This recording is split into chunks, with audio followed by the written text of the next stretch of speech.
Nous sommes arrivés à Porto, qui est une ville côtière de 215 000 habitants.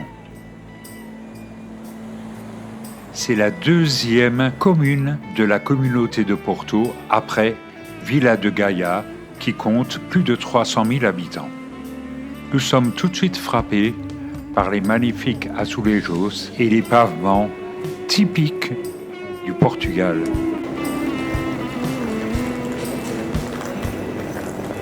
Le Majestic est un bistrot historique du centre de Porto, malheureusement fermé le dimanche. Tout à côté se trouve l'église de Saint-Ildefonse, reconnaissable à sa grande croix de Lorraine. Ici, c'est le quartier universitaire. Mais redescendons vers le centre.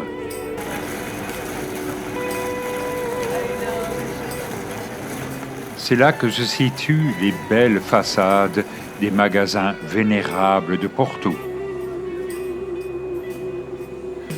Le centre de Porto se situe sur les pentes d'une vallée qui converge vers le Douro. Devant nous, la Igreja de Clérigos. Mais avant d'y arriver, nous allons à la gare de São Bento. Le hall de gare est connu pour ses azuleiros qui ont pour thématique les transports bien avant le chemin de fer. Il y a aussi des processions religieuses et populaires.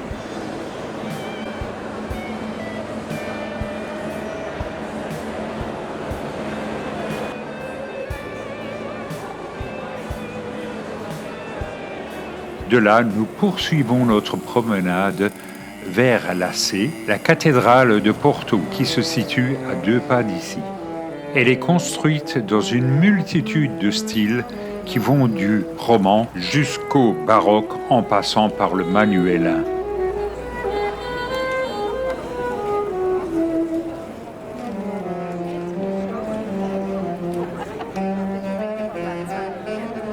Sur le parvis de la cathédrale se dresse un pilori monumental qui a vu maintes et maints malfrats exposés pour leurs méfaits.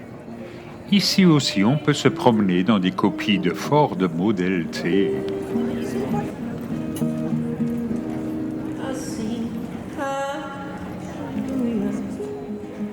Le parvis de la cathédrale forme une grande terrasse à partir de laquelle on a une vue imprenable sur Gaia.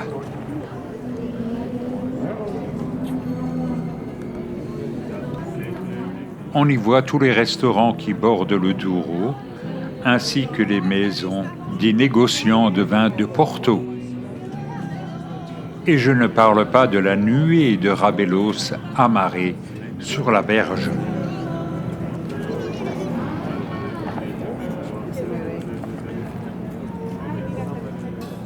On a aussi une jolie vue sur des quartiers malheureusement hors d'atteinte du fait de travaux sur le métro de Porto.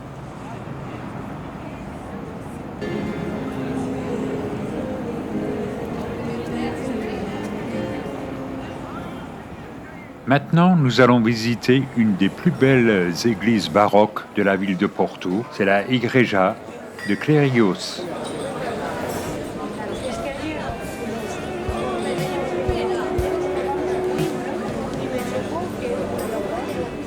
L'église éclair est une église baroque donc du XVIIIe siècle et sa tour de 76 mètres de haut est visible des différents points de la ville.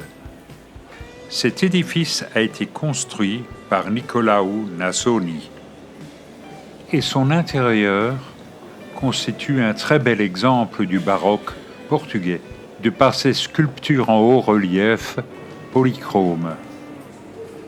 On notera aussi une voûte en anse de panier et les ors assez lourds qui ornent l'arc triomphal et différentes parties de l'édifice.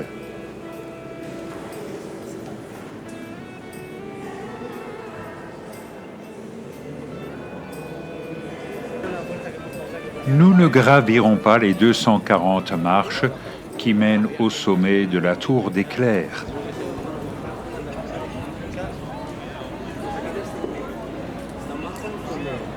À proximité, on peut goûter le bacalhau, la morue traditionnelle, plat national portugais. Et bien que le fado soit plutôt originaire de Coimbra ou de Lisbonne, on le retrouve aussi à Porto.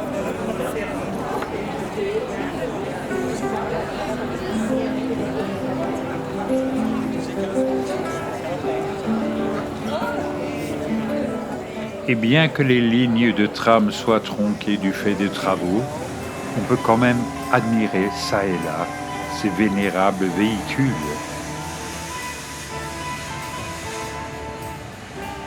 Porto est peut-être la ville préférée des touristes qui visitent le Portugal. Et on achèvera notre balade à côté de cette fontaine ornée de griffons.